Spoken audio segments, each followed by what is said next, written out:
Thanks, Jen. A couple days ago, President Biden was in Michigan, and he was thanking Congresswoman Rashida Tlaib for the passport into her district. Now she is supporting legislation that would release all federal prisoners within 10 years. Would the president ever support that?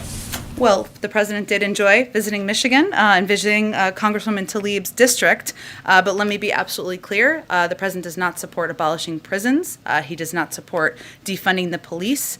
He thinks measures like that will make us less safe, and he would not support legislation that includes it. What he does support is effective and accountable community policing and a fair justice system, and he supports investment in public health, education, the environment, housing, community-based programs. But he knows there are steps, and he believes there are steps that we know are going to reduce crime and make our neighborhoods safer, but that is not one of them in his view.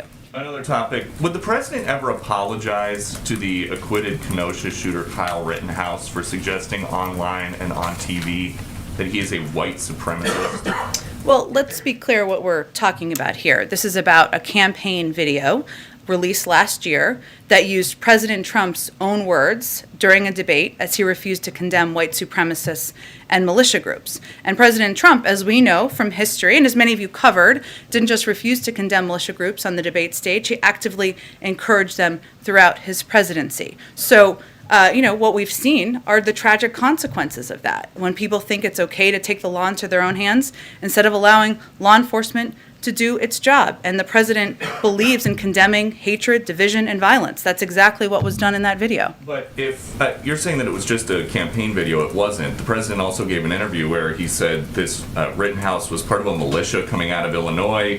Have you ever heard this president referring to Trump say one negative thing about white supremacists? These are all things, none of this was proven in the trial. And Kyle Rittenhouse is saying that the president had actual malice in defaming his character. Is that what happened here? The president spoke to the verdict last week.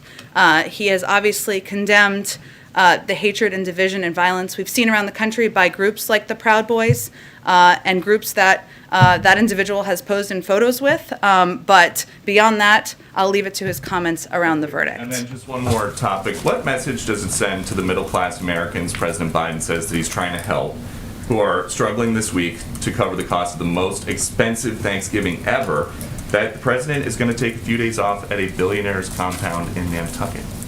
Well, first I would say, I don't know if you've cooked a turkey before, but a 20-pound turkey is a pretty big turkey. I think we can all agree. They're about $1 more. So not to minimize that, any increase in prices is something the president is concerned about, as is evidenced by his announcement today and as his efforts to push forward on additional relief for the American people. But I just want to be clear that there are abundance of turkeys available. They're about $1 more for a 20-pound bird, which is a huge bird if you're feeding a very big family.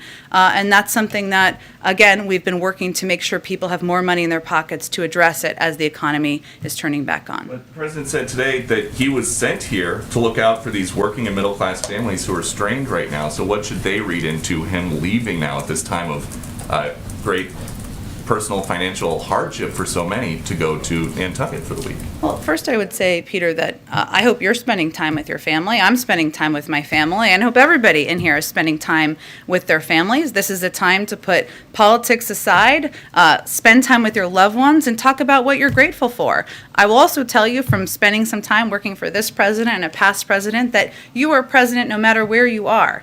He will conduct his work from wherever he is, on any vacation, on any time he is in Delaware, at Camp David, or wherever he may be spending time with his loved ones. He has secure phone capabilities. He has staff traveling with him, and I think the American people can be assured that he will continue to press to lower their costs and ensure they have more breathing room. Go ahead, Monica.